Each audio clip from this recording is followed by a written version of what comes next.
Well, before we take up the questions from the floor,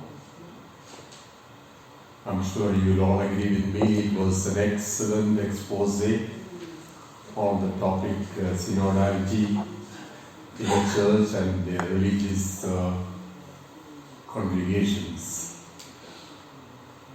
Since I started teaching in 1970, I can confidently say that your teaching skills are superb. But we deserve loud applause from all of us for that crystal clear expose with a judicious blend of wisdom and wit, which is one of the true characteristics of a good teacher. Blending wisdom with wit, have eye contact with the students, and that's what our dear Bishop did. I forgot to tell one thing. He should have been a Montfortian because when not only because of his teaching skills, when 1903 our French pioneer brothers came to India, they went to Pondicherry, from where our dear Bishop hails. He comes from the Diocese of Pondicherry. So we have a double reason to acknowledge with thanks the presence of His Excellency the Bishop of Salem.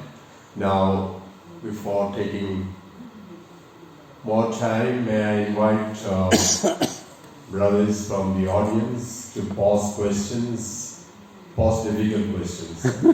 And so make me angry to get your dinner. Thank you.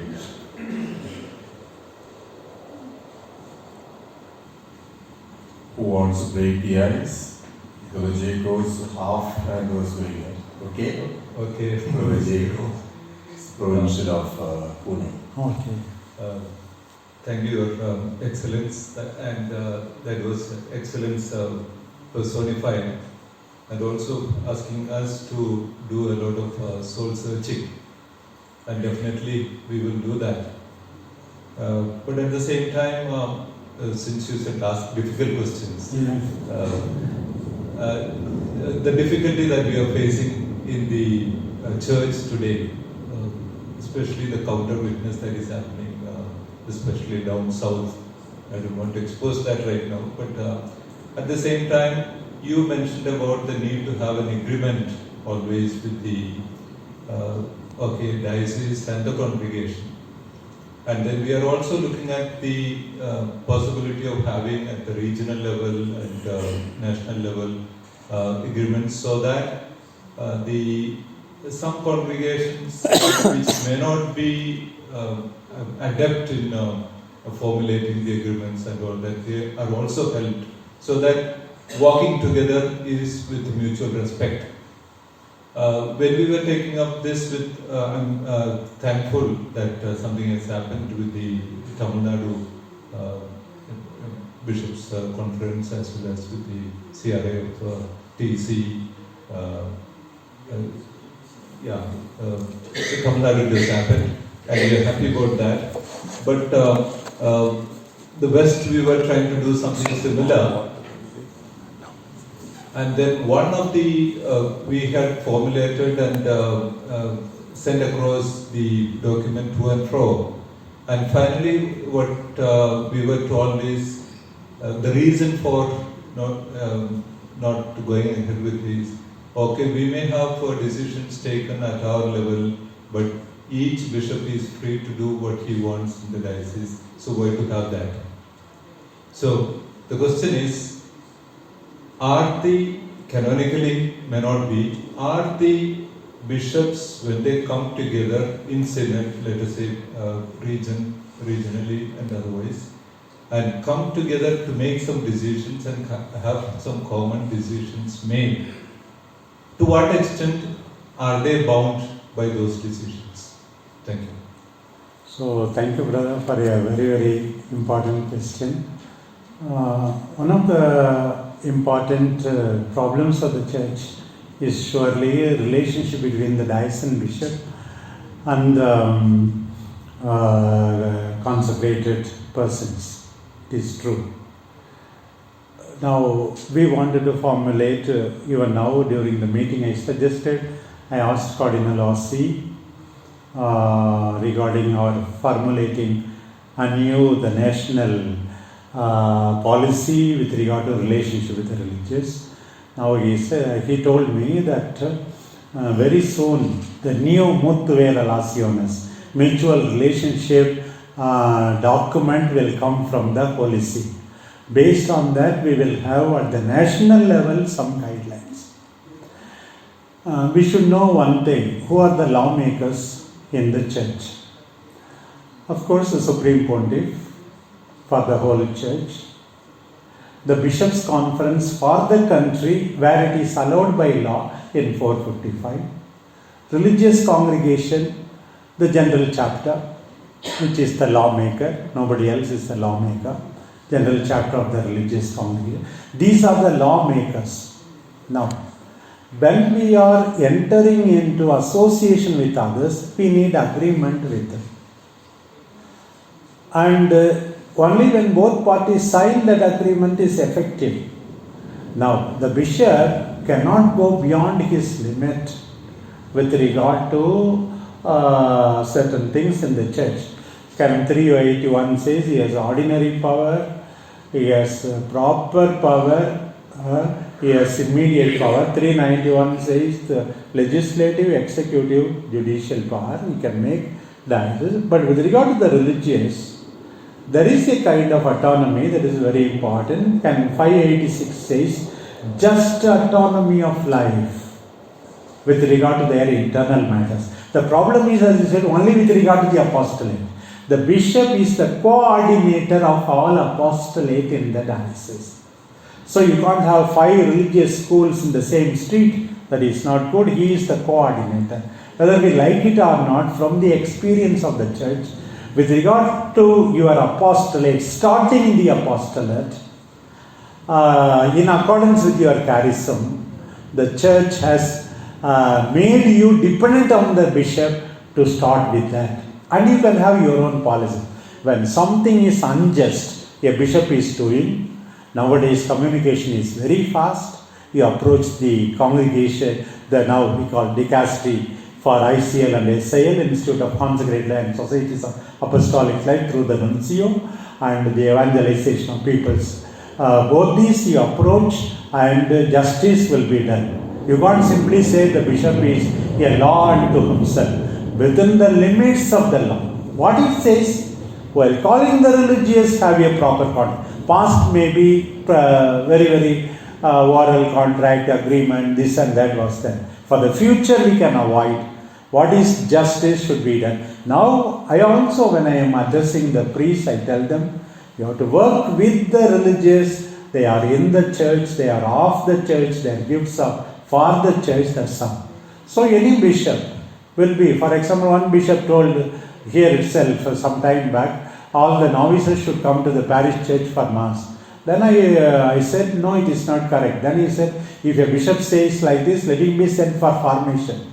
That is one Roman canonist reply. I sent that letter to the bishop, then they kept quiet. Like that, even with regard to the apostolate, when something is unjust. The thing is, when you are starting the apostolate, upgrading the apostolate, let there be consent with the bishop. That is good for the church, for the overall welfare of the church. Do not be afraid that a bishop can be a law unto himself. I am dealing with so many cases of conflict between religious and this one. The bishop should be told this what is that. The religious must know this. If the bishop understands Canon 586 with regard to the internal autonomy, and then religious understand 678 and the need of agreement, then most of the problems can be solved. Still there may be some issues which we can always go to the higher authority, which nowadays resolves it faster than those days. I hope Brother Eko is happy with the reply. You notice one thing with the bishop, all his statements are solidly based on the Bible. I'm the canon. So, now Sorry, I may not satisfy you, but this answer now I can give. For joke, I can say that we had the first meeting of the Superior General with Holy Father in 2013. Same question was posed, and his immediate reply was, I don't see why the bishops should interfere with the religious congregations. They are a treasure to the church. I will tell the bishops to respect them and make use of their charism for the welfare and well-being of the universal church. Yes. Brother Arulselvam, you know him from Synodal. Yes. Thank you, Your Lordship, for your wonderful bringing out what is synodality. And right now, throughout the universal church, we find there is some difference of hierarchical status. Now, synodality itself, in a way, brings about equality. Be it bishop, be it a priest, be it a parishioner, be it a consecrated person, all are equal. We march together. So, this is it possible now? Any way to be that bringing that mode of equality? We are trying to bring out in our congregation the this synodality, trying to promote our lay collaborators to the higher level, trying to promote decision makers in our structure itself. Part of decision making process, we are trying to promote collaborators regarding institutions and living and all that. So, if the church is coming out to promote this equality point of synodality in different category of church. And one more point I want to emphasize is, wherever there is a church, men gathered together, lot of importance for Reverend Father, Reverend Sister. The brother is always missing mode of touch there. Anyway, these are, now we also sometimes find, we are also consecrated persons and we are not there. And lay brothers also is good enough. We are not now trying to bring this equality in Synodal Church. How do we promote that? Very good. One of the things in the lineamenta and also that document, Adamecum, and working document that comes again and again is please get rid of clericalism. So that is one important point that is mentioned. What is clericalism? You think you are superior to others. More than everything, the fundamental equality through baptism and confirmation is to be respected. That is the thing. Now I go to the apostolate level and how our brothers, our sisters are dealing with the people. So they come, are they offered a seat at least, or drinking water at least? A woman goes away, I have met a devil in the office, maybe a sister, or because of the way they deal with simple people as if they are their servants. These kind of things are there at different levels. Fundamental human dignity, fundamental baptismal dignity must be respected at every level. Same thing with regard to the higher levels. The Holy Father preaches by his own example, by doing things by himself. We simply say, I come to serve, not to be served, but allow many people to serve us. There itself, this superiority we take upon ourselves as if we have to be served at different levels. I fully agree the concern of the Holy Father, and the thrust of this synod is to respect the dignity of all the human beings, all the baptized, and all are fundamentally equal. One should not feign superiority over others and oppress them. That is true. When they address, maybe because of the number of the brothers is very minimum, so they may not say like that. I will be cautious whether there are some brothers and then say, first address them the brothers. And in my homilies, especially even if I mention my dear brothers and dear Reverend Fathers, dear Reverend sisters, sometimes I start with the lay people first and then end with the priest. Many of my recent homilies, I start with that. Even when I start with the priest, I will say, more especially, my dear believers, both men and women who have come for this. I will always say, more especially, I will insist on them in my homilies. That is my way now. So all must be respected in our own circle. Let us so show by example in our institutions. Then surely, when I am addressing groups of priests, I tell them, you will go to hell if you abuse any consecrated woman. I tell my priest, let no consecrated woman shed tears because of you. So, abuse of women in the workplace, this law can come against you and then you will be imprisoned. Please do not scold the consecrated persons in the pulpit. Don't take advantage of it. I give you a personal example, especially brothers and more especially women religious suffer in one particular congregation. They divided the provinces, and then the priests of the diocese were very angry. Reorganization of the province, very angry. How can you take these houses and attach to that province? Should our children pay all money to support them? You have no respect for this. Then the congregation feast came in 2 weeks. All the priests in the bishop's house, vicar general, procurator, all told the bishop, you should not go for the congregation's feast. The mother general sent me the letter of the bishop to go like this. Bishop has written like this, he will not come. It is the chapter decision. What can we do? Reorganization of the province. But then a bishop himself will not come. Then I happened to go I responded to the bishop. It is chapter decision. Please come, like that. I wrote the letter. And then I went to the bishop for something. And then bishop gave me Father Roy. At that time I was Father Roy. So please go through these letters. I will take my tea and then come. Then I only wrote the letter I know, the response letter. I pretended to read the letter. And then the other letter of the bishop also, that he will not come for the mass also, I said. What do you say?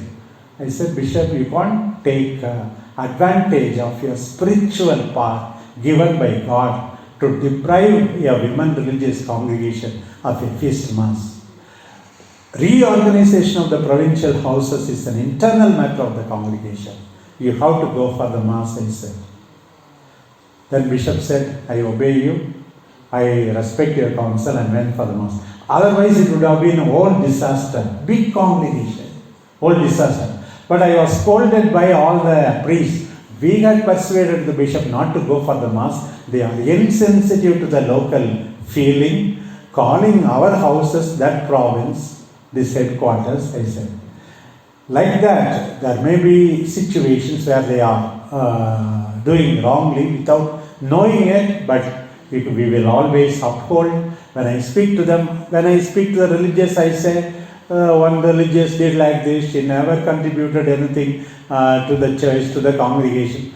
What, Father, you are all the time pointing the mistakes of the religious only. Then I changed my literary form. Usually sisters and brothers are good. A rare sister in a rare congregation did like this. She is happy, I am happy. So maybe a rare bishop may do like this. Let us pray for their conversion in the light of the synod. Okay, with that, if you permit, shall we give one more last question? Yes. That is from Verghese, the provincial of Northeast India. Verghese. Thank you, Bishop, for that beautifully presented talk on the synodality. I have two things. One, many of the church structures like parish council, parish pastor council, diocesan pastor council, they are not given the authority because ultimately the parish priest knows everything and he is the authority, and the same stands for the diocese. Therefore, we have not empowered the laity to walk the synodal path. will it make a difference with this synodal synodality? Question number one. The second is, can religious have a role in the decision making of the diocese? Though I am sure you will immediately quote the canon, so it is not. But will there be a difference? Because religious, very important part of the diocese, and they do a lot of work. Is it not good that they are also consulted, and then it becomes synodal? Okay. Very good. You said I will immediately quote the canon. Yes, I know the numbers, especially on the canons on religious. I will quote the canon to support you only, not to oppose you. So, for example, with regard to the religious, one canon says like this with regard to the apostolate of the religious. It says like this: organized cooperation is to be fostered among different congregations between them and the secular clergy.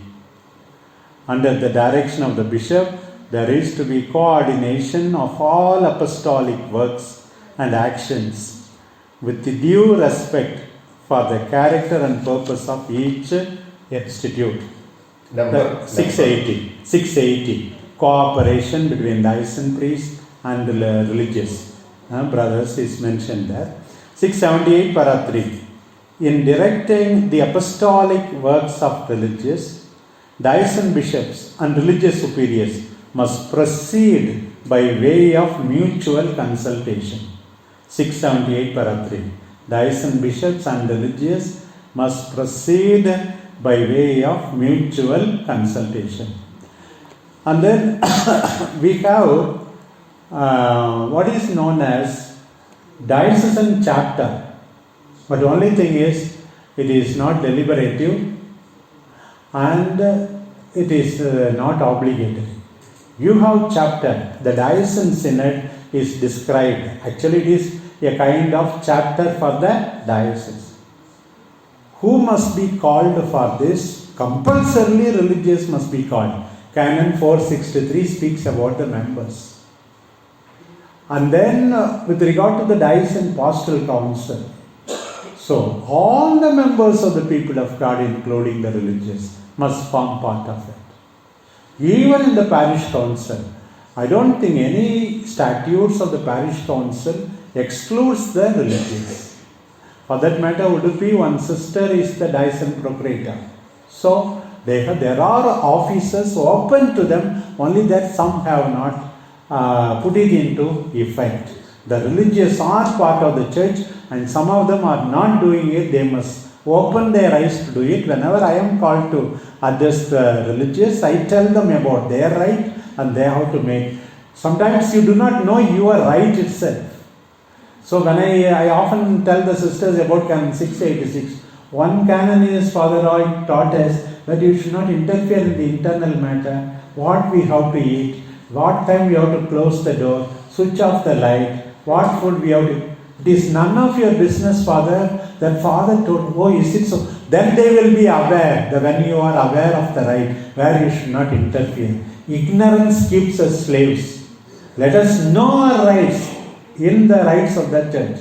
There are basic rights in the church. For example, Canon 208 to 223. All Christ faithful. Lay people, 224 to 231. Lay people's rights. Clerics, 273 to 289. All the clergy, they have rights. Religious, 672 to 682. What are the rights? 662 to 672. All the rights and obligations of the religious are outlined. You have rights.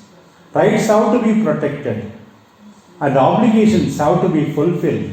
The purpose of law is that. So, religious have a role in the church, and then if some of them are not recognizing that role, their immediate superior must be informed of it after reminding the person of this. We are there, some 20 religious, 15 religious, none of us is represented in the parish council, only you come for donation, you have every right to ask. You need not be afraid. You need not be afraid. That is for the second question. The first question, is always asked whenever you speak of participatory structures. Finally, it is the Pope, finally, it is the Bishop, finally, it is the parish bishop. What is the use of these councils? This is the question I have heard all along. See, even at the level of the general and the provincial, you are all provincial general, there are various ways of exercising authority.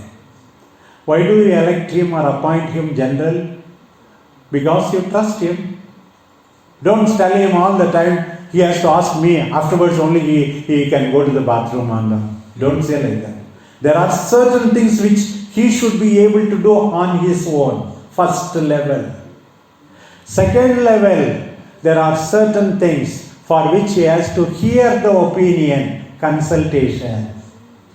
Consultation. Hearing the opinion. Do not undermine consultation. Only a stupid and a person who has no faith will go on doing something, even though when the majority conscientiously feel and express to him that is wrong. We don't have such kind of people. That will be rare. Second level, he is obliged to consult. His decision making a bit limited, but then for the good of the church, he has to hear the opinion and come to the decision. Normally, he will go by the majority. But when there is a serious overriding reason, he can even go against the majority and decide, because it is consultation. And the third one, he needs the consent, approval, selling the property. So he needs the approval of the consultants. If they say no, he cannot do it. So here he is more dependent on the consent. Then dismissing a member, he is just one more vote, that's all. He has no freedom whatsoever. So don't say all kinds of authority should be collegial, like dismissing a religious. For some things consent is enough, for some things consultation is enough, for something he has to do on his own. Only then he is superior. So people should not say, normally, if I am the parish priest, I will not say, is the person really reasonable? No. Because of the cost problem, he doesn't want them to come up.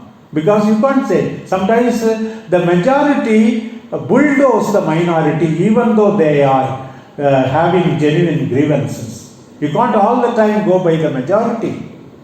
It must be enlightened. Sometimes the enlightened minority can contribute to the right decision. That's what. So let us not lose hope in the participatory structures within the congregation, and don't say every authority must be collegial. No.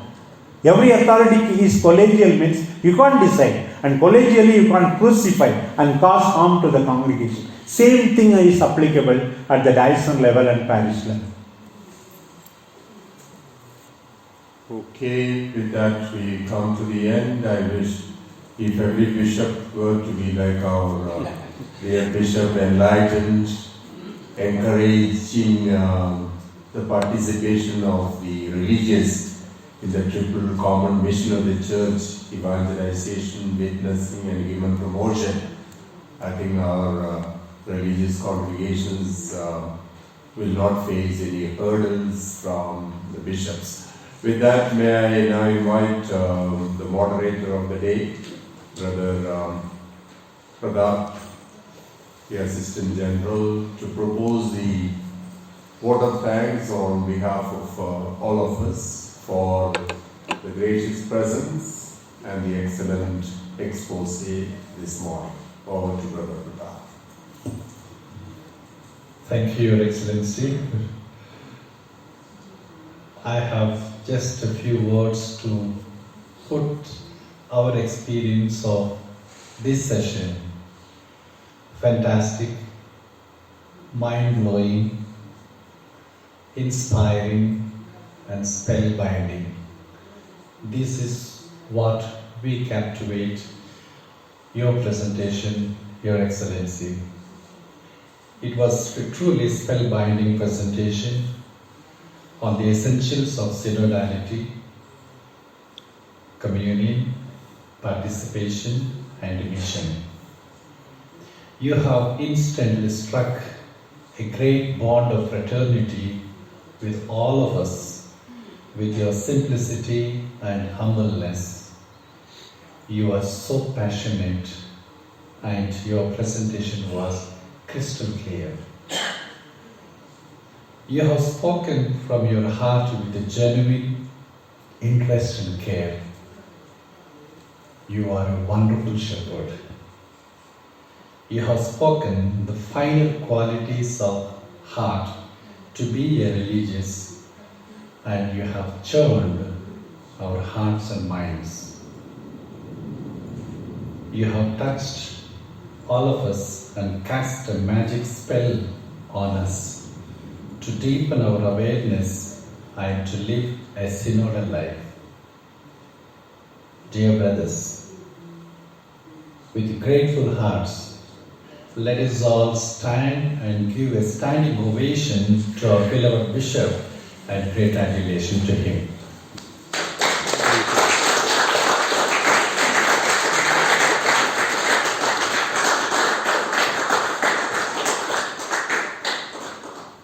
So we did not make the bishop angry. I take the liberty of inviting him to join us for lunch. I wish I can be also a very good communicator like our general, and especially Brother Pratap. Said so many nice things at the introduction, and then the best vote of thanks ever possible he gave to me. I always say, Lord, forgive him for the exaggeration and forgive me for enjoying them. Exaggeration is the figure of speech. And it is said, enthusiasm is the hallmark of a teacher. Yes. And you have it aplenty. Congratulations. Lord, forgive me for enjoying the praises. Thank you. So he asked me I should use PowerPoint or anything. When the power goes, there won't be any point. And then I always believe my words have more power than the PowerPoint. Okay, thank you.